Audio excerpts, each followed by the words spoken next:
시온 딸에게 이르기를 네 왕이 내게 임하나니 그는 겸손하여 나귀 곧 멍에 매는 짐승의 새끼를 탔도다 하라 하였느니라.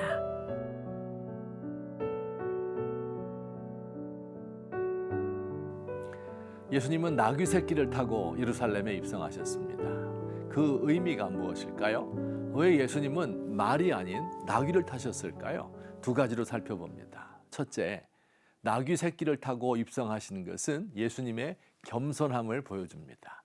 오늘 본문 말씀에 왕으로서의 입성을 예언하신 구약성경 스가랴 말씀을 인용하면서 예수님이 겸손하셔서 나귀를 타셨다라고 말씀합니다.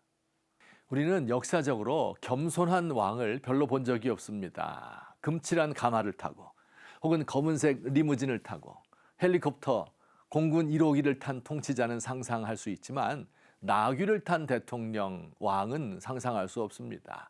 한 나라를 통치하는 사람은 권위를 가지고 있어야 하고 아랫사람들을 호령해야 하며 권세를 부려야 한다고 생각합니다. 역사상 겸손한 왕도 없진 않았습니다. 구약 성경에서 그 예를 찾아볼 수 있는데요. 바로 다윗의 아들 왕자 압살롬이었습니다. 그는 왕궁 근처에 살면서 사람들이 왕에게 재판을 청하러 가면 자신이 정의롭게 판결해 주겠다고 이야기했습니다. 사람들이 그가 왕자인지를 알아보고 그에게 절을 하려 하면 손을 내밀어 그를 붙들고 그를 끌어안고 입을 맞추었습니다. 겸손한 왕자였습니다. 그러나 성경은 압살롬을 가리켜 이렇게 말합니다. 이스라엘 사람의 마음을 압살롬이 훔치니라. 와, 성경의 묘사가 날카롭죠. 압살롬의 겸손은 자기의 목적을 이루기 위하여 사람들의 마음을 훔치는 위선적인 겸손이었습니다. 오늘날 정치인들도 시장에 가서 어묵을 사 먹고 욕쟁이 할머니에게 욕도 얻어먹습니다. 사람들이 겸손한 지도자를 좋아하니 겸손을 흉내낼 뿐입니다. 우리 예수님의 겸손은 위선이 아닙니다. 겸손하게 나귀를 타고 오신 예수님, 누구나 다가갈 수 있는 분입니다. 말 탄 높은 분에게 함부로 다가갔다가는 말의 뒷발에 치일 것입니다. 비서실을 통하지 않고 약속하지 않고 찾아가서는 만날 수도 없습니다. 그러나 예수님을 만나기 위하여서는 절차도 필요 없고 약속도 필요 없습니다. 겸손하여 나귀를 타신 예수님, 이런 왕을 모신 사람은 얼마나 행복할까요? 바로 이 예수님께서 오늘 우리의 삶 속으로 걸어 들어오십니다. 둘째, 예수님이 나귀 타고 입성한 까닭은 그가 평화의 왕임을 보여주기 위함입니다. 예수님을 예언한 스가랴 선지자의 말씀을 다시 읽겠습니다.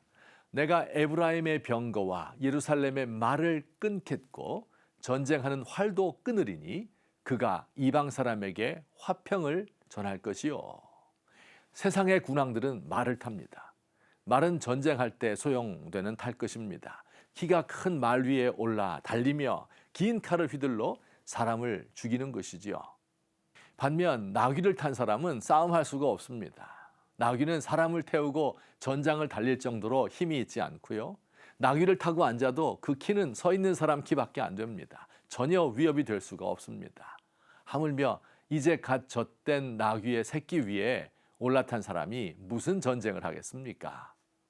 예수님이 지금 입성하시는 예루살렘은 전혀 평화롭지 않은 곳이었습니다.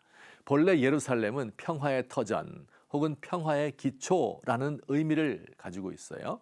그러나 그 이름 뜻과는 달리 정반대의 일들이 예루살렘에서 벌어지고 있었습니다. 예루살렘의 유대인 집권자들과 로마 사람들의 갈등, 헤롯 집안에서의 권력 다툼, 사두개파와 바리새파 사이에, 권력자와 민중들 사이에 암투와 시기와 살인과 분쟁이 끊이지 않았습니다.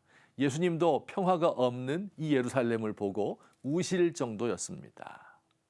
우리가 살고 있는 한반도 역시 평화가 없습니다. 전쟁과 갈등과 분열을 조장하는 마귀의 영이 우리를 감싸고 있습니다. 북의 핵 문제, 일본의 재무장, 미국과 중국의 대립 등 국제적인 문제뿐 아니라 국내 정치계 한시도 조용할 날이 없습니다.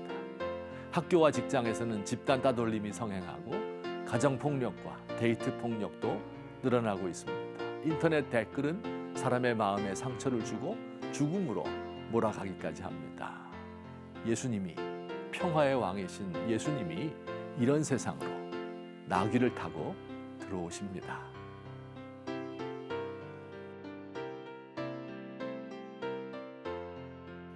나귀를 타신 예수님, 겸손한 종으로 우리의 마음속으로 걸어 들어오시는 주님, 오셔서 저의 주인이 되어주세요. 평화를 전하기 위하여 이 세상에 오신 주님, 예수님을 짓밟아버린 자들마저 포용하고 용서하신 주님, 당신이 주신 평화를 가슴에 품습니다.